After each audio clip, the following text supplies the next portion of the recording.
Even when you feel low, you can still go. Even when you feel slow, you can still go. Even when the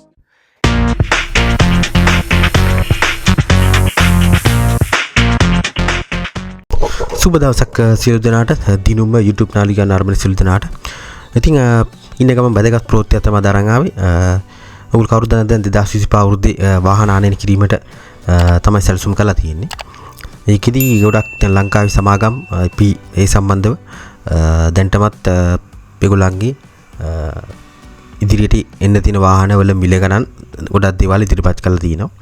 ඒ අතරින් AMW සමාගම ලංකාවට දැන්ට Suzuki වාහන ගෙන්නන ආයතනේ ඒගොල්ලන්ගේ website එකේ update කරලා තිබ්බා 2025 අවුරුද්දේ එන්න තියෙන වාහන කීපයක මිල ගණන්.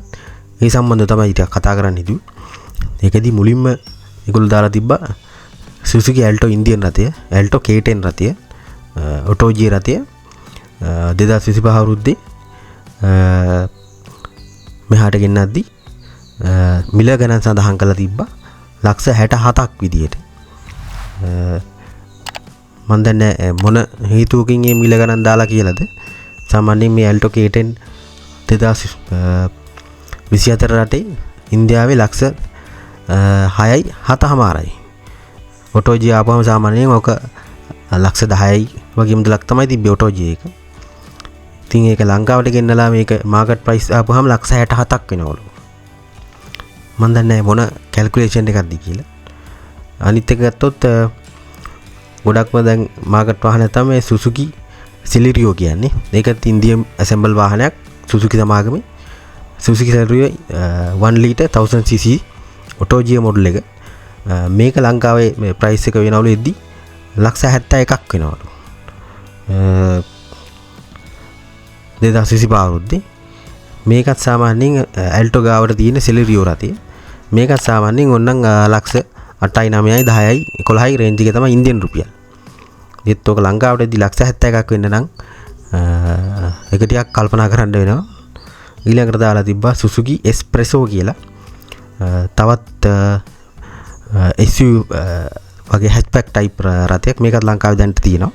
මේකෙත් අලුත්ම 2025 ආනයනය කරද්දි 1000cc Auto G මොඩල් එක ලක්ෂ 69ක් වෙනවලු. ඊළඟට දාලා තිබ්බා Suzuki Pronex කියලා අලුත්ම වාහනයක් SUV රථයක්. මේකත් 1000cc 2025 turbo engine එකක් කියන Auto G මොඩල් එකක්. මේකෙද්දි කෝටියයි ලක්ෂ 107ක් වෙනවලු. මෙන්න මේ විදිහට තමයි ඒගොල්ලන්ගේ prices update කරලා තිබ්බේ.